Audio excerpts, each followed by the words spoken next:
ഒരു ജനതയെ എങ്ങനെയാണ് കുടിയിറക്കേണ്ടത് എന്ന് കൃത്യമായി നമ്മൾ കാണിച്ചു തരുന്നതാണ്. ആദ്യം കുടിവെള്ളം ഇല്ലാതാക്കുക, ഒപ്പം വൈദ്യുതി ഇല്ലാതാക്കുക, നടക്കുന്ന വഴി ഇല്ലായ്മ ചെയ്യുക. നമ്മൾ ഇന്ന് നിൽക്കുന്നത് എറണാകുളം ജില്ലയിലെ ഇലഞ്ഞി പഞ്ചായത്തിലെ കൂരുമലയിലുള്ള SC കോളനിയിലാണ്. ഇതുപോലെ ഉയരത്തിൽ ഷീറ്റ് വെച്ച് മറച്ചിട്ട് വെളിച്ചവും കാറ്റുമില്ലാതെ മനുഷ്യനെ കൊല്ലുന്ന അവസ്ഥയിൽ ഇത് പട്ടികജാതി കോളനി ആയതുകൊണ്ട് ഈ പാവപ്പെട്ടവരോട് എന്തും ഞങ്ങൾക്ക് ചെയ്യാം, ആരാണ് ഞങ്ങളെ ചോദ്യം ചെയ്യുന്നതെന്നുള്ള ആ മനോഭാവത്തിൽ മാത്രമാണ് ഇങ്ങനെ നിരന്തരം ചെയ്തുകൊണ്ടിരിക്കുന്നത്. എറണാകുളം ജില്ലയിലെ ഇലഞ്ഞി പഞ്ചായത്തിൽ സ്ഥിതി ചെയ്യുന്ന മനോഹരമായതും ഏറ്റവും ഉയരം കൂടിയ മലകളിലും ഒന്നാണ് കൂരുമല. സമുദ്രനിരപ്പിൽ നിന്ന് 1500ഓളം അടി ഉയരത്തിലാണ് ഈ മല സ്ഥിതി ചെയ്യുന്നത്. മലയുടെ ഭൂരിഭാഗവും പാറക്കെട്ടുകളാണ്. ഒരു മിന്നൽ രക്ഷാചാലകം പോലും ഇല്ലാത്ത ഇവിടെ SC വിഭാഗത്തിൽപ്പെട്ട 27 കുടുംബങ്ങളോളം താമസിച്ചിരുന്നു. തൊട്ടടുത്ത് പ്രവർത്തിക്കുന്ന പാറമടയും അവിടുത്തെ ടാർ മിക്സിംഗ് പ്ലാന്റും ഗുരുതരമായ ആരോഗ്യ പ്രശ്നങ്ങൾ ഉണ്ടാക്കിയത് മൂലവും പാറമട തുടങ്ങിയ നാളു മുതൽ ഇവരെ ഒഴിപ്പിച്ചുവിടാൻ പാറമട ഉടമസ്ഥൻ നിരവധി മാർഗങ്ങൾ പ്രയോഗിക്കപ്പെടുകയുമുണ്ടായി എന്നാണ് പറയപ്പെടുന്നത്. അതിലൊന്നാണ് 17 കുടുംബങ്ങൾ താമസിച്ചിരുന്ന ഭാഗത്തേക്കുള്ള ശുദ്ധജല പൈപ്പ് ലൈൻ മുറിച്ചിട്ട് കുടിവെള്ളം നിഷേധിക്കപ്പെട്ടത്.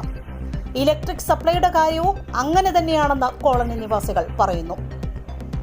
നിരവധി തവണ പരിസര മലിനീകരണം, കോളനി നിവാസികളുടെ ആരോഗ്യ പ്രശ്നങ്ങൾ, പ്രത്യേകിച്ച് കൊച്ചുകുട്ടികളുടെ ആരോഗ്യ പ്രശ്നങ്ങൾ എല്ലാം ചൂണ്ടിക്കാണിച്ച് അധികൃതർക്ക് പരാതികൾ അയച്ചിരുന്നുവെങ്കിലും യാതൊരുവിധ പരിഗണനയും ഇവർക്ക് ലഭിച്ചില്ല എന്ന് അവർ പറയുന്നു. തുടർന്ന് 17 കുടുംബങ്ങൾ ഇവിടെ നിന്ന് ഒഴിഞ്ഞുപോയി. ശേഷിക്കുന്നവരെ പോലീസ് ഉദ്യോഗസ്ഥരുടെ ഒത്താശയോടുകൂടി കുടിയിറക്കപ്പെടുന്ന സ്ഥിതിയിലേക്കാണ് കാര്യങ്ങൾ എത്തിച്ചേരുന്നത് എന്ന് അവർ പറയുന്നു. ഇപ്പോഴിതാ മിന്നൽ രക്ഷാചാലകം പോലുമില്ലാത്ത സമുദ്രനിരപ്പിൽ നിന്ന് 1500ഓളം അടി ഉയരത്തിൽ നിൽക്കുന്ന മലയിൽ ഇവരുടെ നടപ്പ് വഴിയോട് ചേർന്ന് 200 മീറ്ററോളം ഇരുമ്പ് ഷീറ്റ് ഇട്ടിരിക്കുന്നു.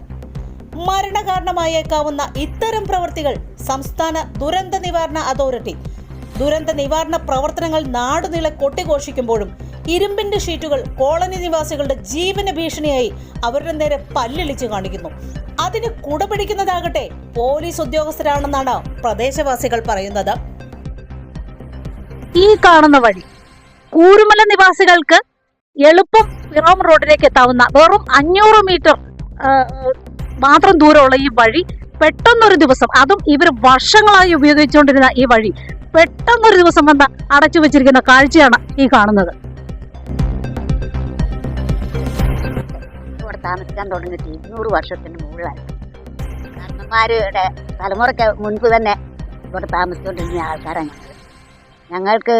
ഇതിൽ ഈ പാറമട വന്ന് ഈ ഇവിടെ ഈ പണി തുടങ്ങി പിന്നെ ഞങ്ങൾക്ക് പൊടി, പാറമഴ എന്ന് വരുന്ന പൊടി എന്ന് പറഞ്ഞു കഴിഞ്ഞാൽ മഴ പെയ്യുമ്പോൾ മഞ്ഞ് വന്നതുപോലെ പൊടി വന്നത്. ഈ ശ്വാസം മുട്ടലും ആയതുകൊണ്ട് ഞങ്ങൾ വളരെ വിഷമിച്ചാണ് ഇതിനകത്ത് താമസിക്കുന്നത്. അതുപോലെ തന്നെ ഇപ്പോൾ ഷീറ്റ് വെച്ചത് പിന്നെ ഭയങ്കര ചൂടാണ്. മാഡം, ഇപ്പോൾ നിലവിൽ നിങ്ങൾ അനുഭവിക്കുന്ന പ്രശ്നങ്ങൾ, അതുണ്ടാവാനുള്ള സാഹചര്യം, അതേക്കുറിച്ചൊക്കെ ഒന്ന് വിശദമായിട്ടൊന്ന് പറയാമോ? ഇത് എറണാകുളം ജില്ലയിലെ ഇലഞ്ഞി ഗ്രാമപഞ്ചായത്തിലെ 3-ാം വാർഡ് കൂരുമല എന്ന സ്ഥലമാണ്. 200 വർഷങ്ങൾക്ക് മുൻപേ പിതാക്കന്മാർ തൊട്ട് താമസിക്കുന്ന സ്ഥലമാണ്. അന്ന് ഇവിടെ വഴി വെള്ളവും വെളിച്ചമൊന്നും ഇല്ലാത്ത സാഹചര്യത്തിലും അവരെല്ലാം ജീവിച്ചു. ഇപ്പോൾ നിലവിൽ ഇത് പട്ടികജാതി കോളനിയായിട്ട് 2006 പട്ടികജാതി കോളനി ആയതാണ്. അപ്പോൾ അതിനുശേഷം ഒരു 15 ലക്ഷം രൂപ കുടിവെള്ള പദ്ധതിക്കായിട്ട് ലഭിച്ചു. ആ കുടിവെള്ള പദ്ധതി ഇവിടെ വന്നതിന് ശേഷം ഇവിടുത്തെ ആളുകൾ യഥേഷ്ടം ഇന്നലെ വരെയും നമുക്കിങ്ങനെ വെള്ളം തന്നുകൊണ്ടിരുന്നു. ഇന്നും വെള്ളം വേണമെന്ന് പറഞ്ഞാൽ നമുക്ക് കിട്ടും. അത്രയ്ക്ക് സമൃദ്ധിയായിട്ടാണ് വെള്ളത്തിൻ്റെ കാര്യത്തിൽ ഇവിടെ ജീവിക്കുന്നത്. പിന്നെ 2018-19 22 ലക്ഷം രൂപ SC ഡിപ്പാർട്ട്മെൻറ്റിൽ നിന്ന് റോഡ് ചെയ്യാനായിട്ട് ലഭിച്ചു. അതിനു മുമ്പും താഴത്തെ പാറയിൽ നിന്നോട്ട് ഒരു റോഡ് ചെയ്യാനായിട്ട് പഞ്ചായത്തിൻ്റെ ഫണ്ട് ഉപയോഗിച്ച് 10 ലക്ഷത്തോളം എടുത്ത് നമ്മൾ റോഡ് ചെയ്തായിരുന്നു. പിന്നെ ഏറ്റവും അടിവാരത്തിലുള്ളത് MLA അനൂപ് ജേക്കബ് സാറ് തന്ന 20 ലക്ഷം കൊണ്ടാണ് അന്ന് താഴെ നിന്ന് പണിതിരിക്കുന്നത്. ഞാൻ ഇത്രയും വ്യക്തമായിട്ട് സംസാരിക്കാനുള്ള കാരണം, ഞാൻ 10 വർഷം ഇവിടെ പഞ്ചായത്ത് മെമ്പറായിരുന്നു. കൂടാതെ ഞാൻ 40 വർഷത്തോളമായി ഒരു ഒറ്റയാൾ പട്ടാളം എന്ന നിലയിൽ പൊതുപ്രവർത്തന രംഗത്തായിരുന്നു. അതുകൊണ്ടാണ് ഞാൻ ഇത്ര വ്യക്തമായിട്ട് പറഞ്ഞത്. ഈ സമൂഹത്തിൻ്റെ, ഈ നാടിൻ്റെ വികസന പ്രവർത്തനത്തിന് വേണ്ടി ഏറ്റവും കഷ്ടപ്പാട് സഹിച്ചു നടന്ന ഒരു വ്യക്തി എന്ന നിലയിലാണ് സങ്കടത്തോടെ തന്നെയാണ് ഈ കാര്യം പറയുന്നത്.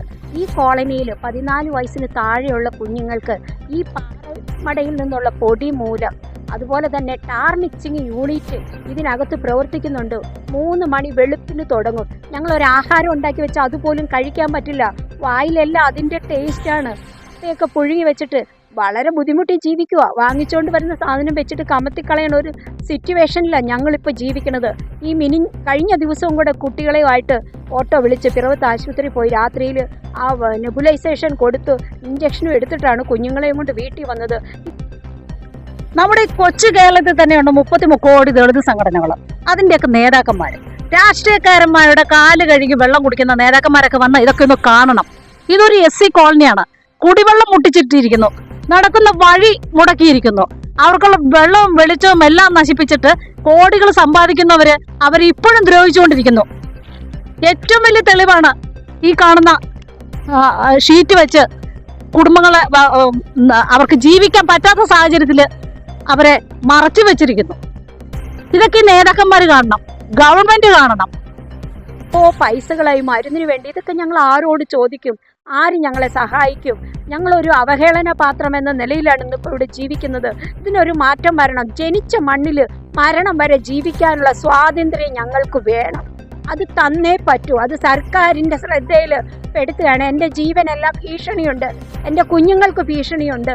ഇതൊന്നും ഞാൻ വകവയ്ക്കുന്നില്ല. കാരണം ഒരു സമൂഹത്തിന് വേണ്ടി നിന്ന് പോരാടാൻ തന്നെ ഞാൻ തീരുമാനിച്ചിരിക്കുകയാണ്. ഇവിടെ പാറമട വന്നേ പിന്നെയാണ് ഇവിടെയുള്ള മനുഷ്യർക്ക് അസുഖവും വിഷമവും ക്ഷീണവും വലിവും ശ്വാസമുട്ടും എല്ലാം ഉള്ളത്. അതിനു മുൻപ് ഞങ്ങളുടെ കാരണന്മാർ മുതൽ ഇവിടെ 10-20 വർഷങ്ങളായി ഞങ്ങളുടെ കാരണന്മാർ മുതൽ ഞങ്ങൾ ഇവിടെ ജീവിക്കുന്നതാണ്. ഞങ്ങൾക്കൊരസുഖം വന്നു, ഞങ്ങളുടെ കാരണന്മാർക്കൊരസുഖം വന്നോ ഞങ്ങൾ കണ്ടിട്ടില്ല. ഞങ്ങൾ സ്വർഗത്തിൽ ജീവിക്കുന്ന രീതിയായിരുന്നു ഇവിടെ താമസിച്ചുകൊണ്ടിരുന്നത്.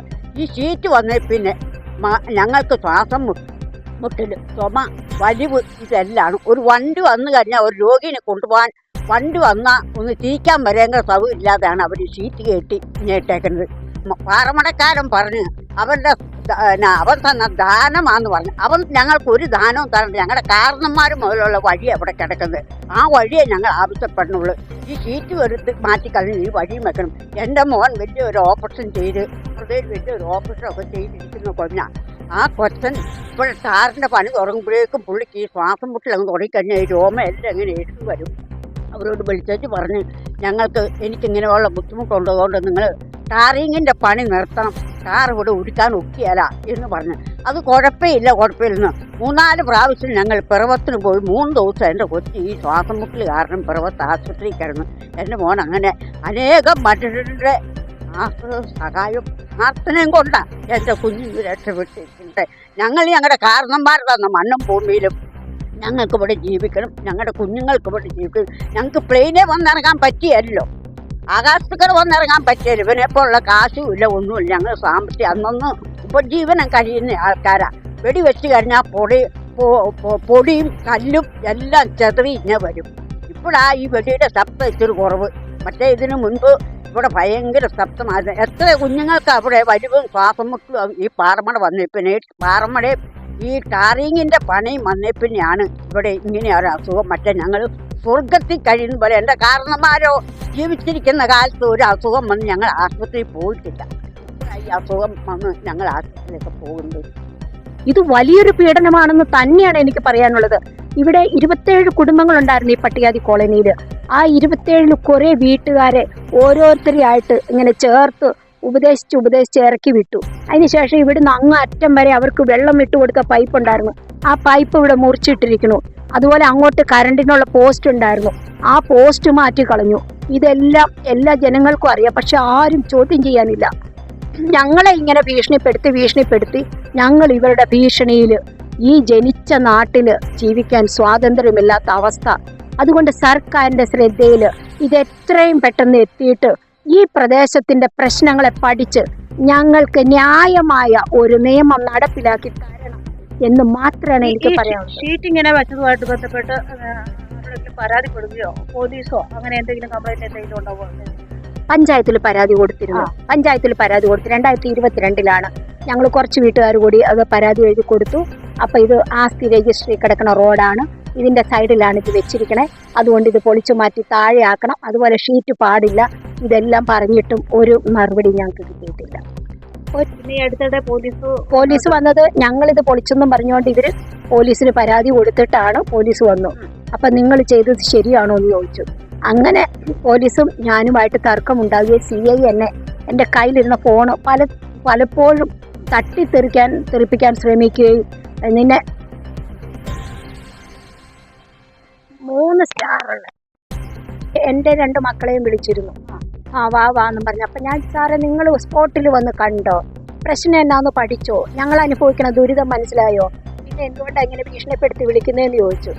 അങ്ങനെ മെയ് 4 തീയതി ശനിയാഴ്ച വൈകിട്ട് 7 മണിക്ക് കൂത്താട്ടുകുളത്തുനിന്ന് 2 പോലീസും CI അടക്കം വന്നു. പേരെന്താണെന്നറിയാം? എനിക്ക് പേരറിയില്ല. അപ്പോൾ 3 സ്റ്റാർ ഉണ്ട്, അതുകൊണ്ട് എനിക്ക് വ്യക്തമായിട്ട് അറിയാം CI ആണ്. കാരണം ഞാൻ വർഷങ്ങളായിട്ട് പോലീസിൻ്റെ മീറ്റിങ്ങിലൊക്കെ ഉള്ള ഒരാളാണ്. ഞാൻ ജനമൈത്രി പോലീസിലെത്തിയ ഒരാളായിരുന്നു. പക്ഷേ വളരെ എനിക്ക് അപമാനം തന്നെ തോന്നുക. ഞാൻ പല മീറ്റിങ്ങിൽ പോലീസിൻ്റെ ആ നല്ല കാര്യങ്ങളെക്കുറിച്ച് ഉറക്കെ പറയുന്ന ഒരു വ്യക്തിയായിരുന്നു. 36 വർഷമായിട്ട് ഞാൻ ഈ പൊതു സമൂഹത്തിൽ നിൽക്കുമ്പോൾ പോലീസുമായിട്ട് അതുപോലെ അടുപ്പത്തിൽ നിൽക്കുന്ന ഒരു വ്യക്തിയാണ്.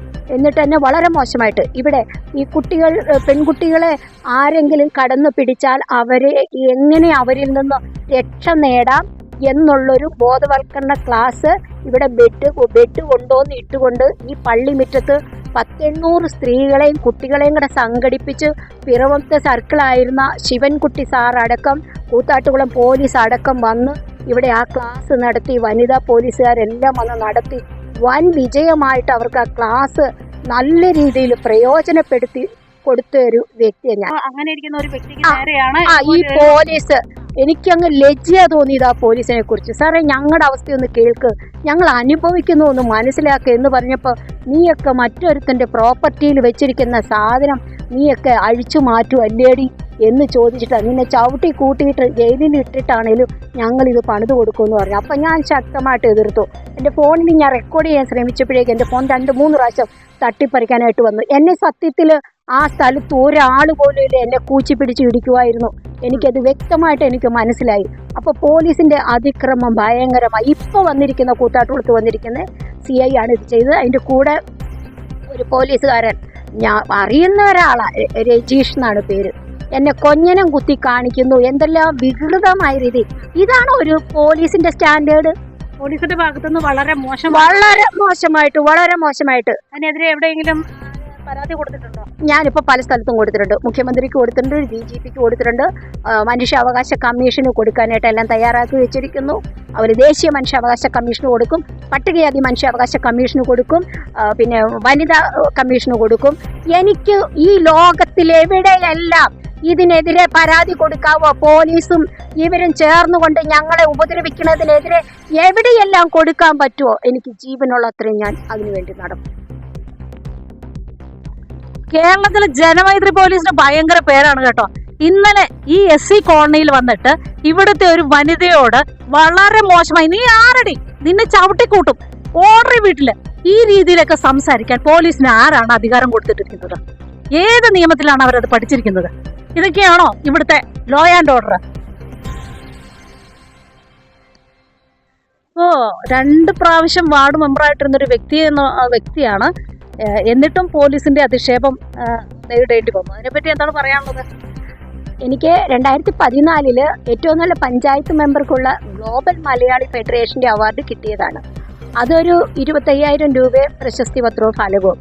അതിനുശേഷം മലയാള മനോരമ സംഘടിപ്പിച്ച ഏറ്റവും നല്ല സാമൂഹ്യ പ്രവർത്തകയായ വീട്ടമ്മ എന്ന പുരസ്കാരം 2017 കൊല്ലത്ത് വെച്ച് ജസ്റ്റിസ് ശ്രീദേവി മേഡത്തിൻ്റെ കയ്യിൽ നിന്ന് 5 ലക്ഷം രൂപയും പ്രശസ്തി പത്രവും ഫലകവും മേടിച്ച ഒരാളാണ്. എൻ്റെ ഒരു പ്രശ്നം എന്ന് പറഞ്ഞാൽ എനിക്ക് പണമില്ല, ആഭരണമില്ല, കറുത്ത തൊലി. ഇതാണ് ഇപ്പോഴത്തെ ഈ പോലീസ് സമൂഹത്തിൻ്റെ മറ്റും ഏറ്റവും വലിയ പ്രശ്നം. ഈ പറയുന്ന പ്രദേശത്തിനോട് ചേർന്ന് ഒരു ഗവൺമെന്റ് പ്രഖ്യാപിതമായിട്ടുള്ള ഒരു SC കോളനി ഉണ്ടായിരുന്നു. ഈ SC കോളനിയിൽ 27ഓളം കുടുംബങ്ങളുണ്ടായിരുന്നു. അവരിൽ ഇന്നിപ്പോൾ 10ഓളം കുടുംബങ്ങൾ മാത്രമേ അവിടെ അവശേഷിക്കൂ. ബാക്കി 17ഓളം കുടുംബങ്ങളിൽ ഇവര് കൊടുക്കുന്ന നക്കിച്ച കാശ് കൊണ്ട് ജീവനം കൊണ്ട് അവിടെ സ്ഥലം കൊടുത്തിട്ടുണ്ട്. കൂടാതെ ഇപ്പോൾ അവിടെ താമസിച്ചു വരുന്ന ഒരു 10ഓളം കുടുംബങ്ങൾ, അവരില് പ്രധാനമായിട്ടും ഉണ്ടാകുന്നത് അവരുടെ വളരെ ബുദ്ധിമുട്ടുള്ള ജീവിത സാഹചര്യത്തിൽ ജീവിക്കാൻ നിർബന്ധിതമായിട്ടുള്ളത്. പല രീതിയിലാണ് അവർക്ക് അവിടുത്തെ പരിസ്ഥിതി പ്രശ്നങ്ങൾ ബാധിക്കുന്നത്. അവിടുത്തെ അസുഖങ്ങളില്ലാത്ത ഒരാൾ പോലും ഇല്ല എന്നാണ് ഒരു പ്രശ്നം. അതിൽ പ്രത്യേകമായിട്ട് ശ്വാസകോശ അസുഖങ്ങളാണ് ഏറ്റവും മുൻപന്തിയിലെത്തുന്നത്. പരിസ്ഥിതിയുടെ ഏറ്റവും ദോഷകരമായിട്ടുള്ള ഒരു അവസ്ഥയാണ്. അവിടെ പോലീസിന്റെ വളരെ ക്രൂരമായിട്ടുള്ളൊരു നടപടിക്രമം കഴിഞ്ഞ ദിവസം പരാജയപ്പെടുത്തിയിരുന്ന ഒരു കുടുംബത്തോട് ഈ അവിടുത്തെ പോലീസ് പാർട്ടി വരികയും അവരെ വളരെ മോശമായിട്ട് ചിത്രീകരിക്കുകയും വളരെ മോശമായി അവിടെ പെരുമാറുകയും അങ്ങേയറ്റം ഹരാസ്മെന്റ് അവിടെ നടപടിയെടുക്കുകയും ചെയ്തു. ഇതിനൊക്കെ പോലീസിന് എന്താണ് അധികാരം? അതൊരു അധികാരമുണ്ട്. പക്ഷെ അവര് പാറമട മാഫിയയുടെ പണം വാങ്ങി അവർക്ക് വേണ്ടി പ്രവർത്തിച്ച് പിണിയാളുകളായി മാറിയിരിക്കുകയാണ് അവസ്ഥ. തീർച്ചയായും ഇത് അനുവദിക്കപ്പെടാൻ പാടില്ലാത്തതാണ്. ഈ ഉദ്യോഗസ്ഥർക്കായാലും ഈ നാട്ടുകാർക്കായാലും സംരക്ഷണം കൊടുക്കേണ്ട പോലീസ് ഇവർക്ക് നേരെ വിപരീതമായിട്ട് പാറമടമാക്കിയാൽ പൂർണ്ണമായിട്ടും സംരക്ഷിച്ചുകൊണ്ടിരിക്കും. അവർക്ക് വേണ്ടിയിട്ടുള്ള പിണിയാളുകളായിട്ട് മാത്രം പ്രവർത്തിക്കുന്ന ഒരവസ്ഥയാണ്. ഇത് തികച്ചും അന്യായം.